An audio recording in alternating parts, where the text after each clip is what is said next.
એને સબસ્ક્રાઈબ કરો, લાઈક કરો, શેર કરો. હાલમાં ગુજરાતમાં ગમન સાંથલનો એક વિડીયો વાયરલ થઈ રહ્યો હતો.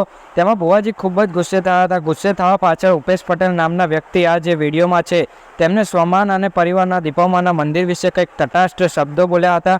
એટલા માટે ભુવાજી ગુસ્સે થયા હતા અને ત્યારબાદ ઉપેશ પટેલ નામના વ્યક્તિ અને ગમન સાંથલ બંને મળીને ઝઘડાનો નિરાકરણ લાવ્યું છે અને આજે મળીને તેમને સમાધાન નક્કી કર્યું છે અને સમાધાનનો વિડીયો વાયરલ થઈ રહ્યો છે.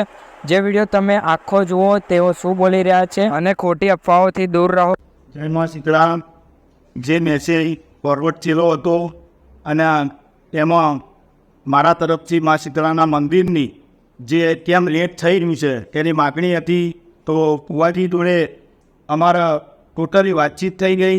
એમાં જે કોઈ પણ પ્રશ્ન હતા એની વિગતવાર ચર્ચા થઈ ગઈ અને સાંથલ ગામના વિકાસની પણ વાત થઈ ગઈ અને ટોટલી રીતે થઈ ગઈ. પણ જો કદાચ એ મેસેજથી ભુવાજીનું દિલ દુખાયું હોય તો હું ફ્રેન્ડલી સોરી માગું છું અને સાંથલ ગામના વિકાસની અંદર જે પણ કોઈ કાર્ય હશે એમાં સાથ અને સહકાર આપી અને વિકાસના કાર્ય કરીશું અને ગામની ઉન્નતિ અને જન્નતી બે વિચારીશું અને એવી રીતે બંને મળી અને ગામનો સહકાર દઈ અને મા શીતળાનું મંદિર પૂર્ણ કરશું એવો હું ભુવાજીને સાથ સહકારનો વચન આપું.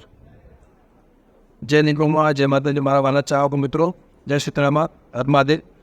મિત્રો, મારા ઉપેશભાઈ પટેલ અને હું છું ગમન સાંથલનો, જે અમારો ચાંપાનેર સમય પહેલાં જે માર્ફિયું અને ભાઈનું જે પોસ્ટર હતું અને જે મેસેજ ફટકો કર્યો હતો એનું સમાધાન થઈ ગયું ઝઘડાનું.